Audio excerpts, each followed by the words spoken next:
Bravo, 8 Whiskey, Echo Tango. Whiskey Echo Tango, is that a Roger? Whiskey Echo Tango, is that a Roger? Roger, KB8WET.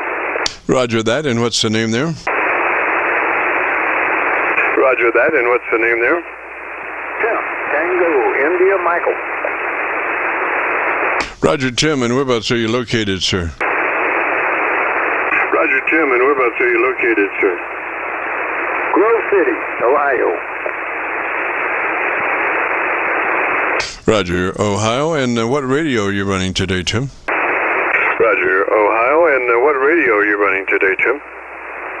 Jesu, FTDX-1200. Roger that, Roger that.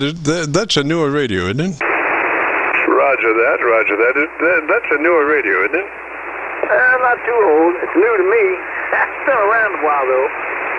Roger, Roger. Well, the first thing, on our setup is to double check to be sure that we're in that 100 to 2900 transmit bandwidth if it has that capability. Hang on just a second. I'm having to reprogram one of my SDRs. It got off frequency, and I don't know why that is, but sometimes it does that, and if I don't look down, then we got a problem. 7188. All right, gosh, you want to double check to be sure you're in that 100 to 2900 transmit bandwidth, TBW. And if you're not familiar with that, maybe you want to check with your book there to see what they say about that. But our suggestion is to run that TBW in the 100 to 2900 mode, if you can reach that, and that will let your transmitter be all that it can be, and then give you just a slice of daylight before you're into somebody else's conversation. Roger? Daylight before you enter somebody else's conversation. Roger? Roger on that, but what do you call that I need to look up? Okay, it's called transmit bandwidth, TBW, and it has to do with how wide that your transmitter is transmitting the signal. And 2900 gives you the opportunity to get the max audio top in, and then gives you just a slice of daylight before you're into somebody else's conversation. So that's the good part about it.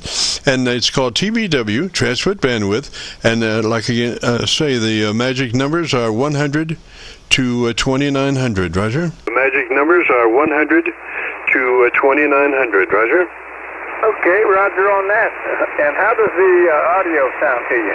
Sounds pretty good. What I want to do now is maybe if you could tell me about your antenna system in about 10 seconds, and I can check some alternative receive situations and see if I can find a better path for us. Roger? Receive situations and see if I can find a better path for us. Roger?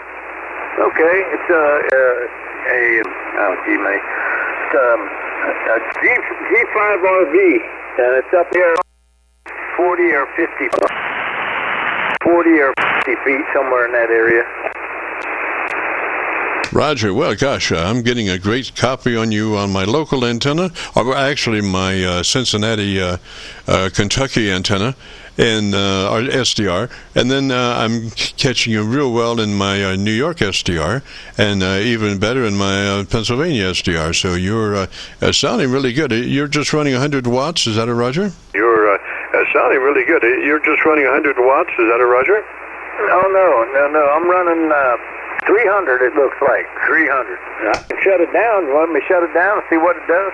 No, never. Always put your best foot forward. That's the thing. So, I got an email the other day, and it was somebody that we had to talk together, and in his comment, he was saying, well, I wish I'd have known that my signal wasn't as good as yours, because I did have a power amplifier that I could have turned on. And I'm thinking, well, but I didn't reply to it. You know, everybody's got to do their thing. But I believe if you have a power amplifier, then you should probably run it. I think you'll be much more satisfied as the operator of a amateur radio station, because it's kind of like an insurance policy that the communication is going to go well and reciprocate. Roger? Is going to go well and reciprocate. Roger? Roger on that. Yeah, I don't run it all full power. It's an American 811H, and I keep it tuned down, and I bought this thing brand new. I only had to repair it 3 times, but that's beside the point. Yes, sir. Well, you know, stuff like that happens as you move west. I've got a Heathkit SB220 that I've had for the last 11 years, and I run that thing just to max out 100-watt drive, and then max out the SB220. The thing I wouldn't want would be to run that. It's very difficult sometimes to run equipment at half power or something like that, because they're not designed for that. They're designed for 100 watts or whatever it is. And the thought is that if that RF isn't being consumed in the antenna, and you're still running the same voltage and current, where is that other power going? Maybe dissipating on your plates as a cherry or something like that, you know? Dissipating on your plates as a cherry or something like that, you know? I hear you. I heard a contact out there. Go ahead, contact.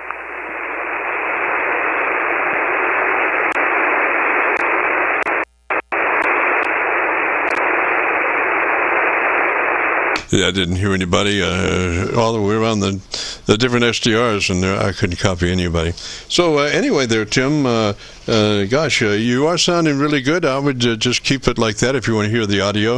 If you go to YouTube and do that, call it a search, KC9VKV, followed by the word logbook, will take you to this recording.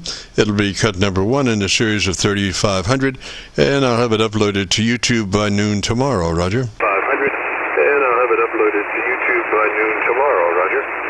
Roger on that. Very good. Very good. All right. Thanks very much for the information. I've been sitting monitoring you here and learning a little bit about everything.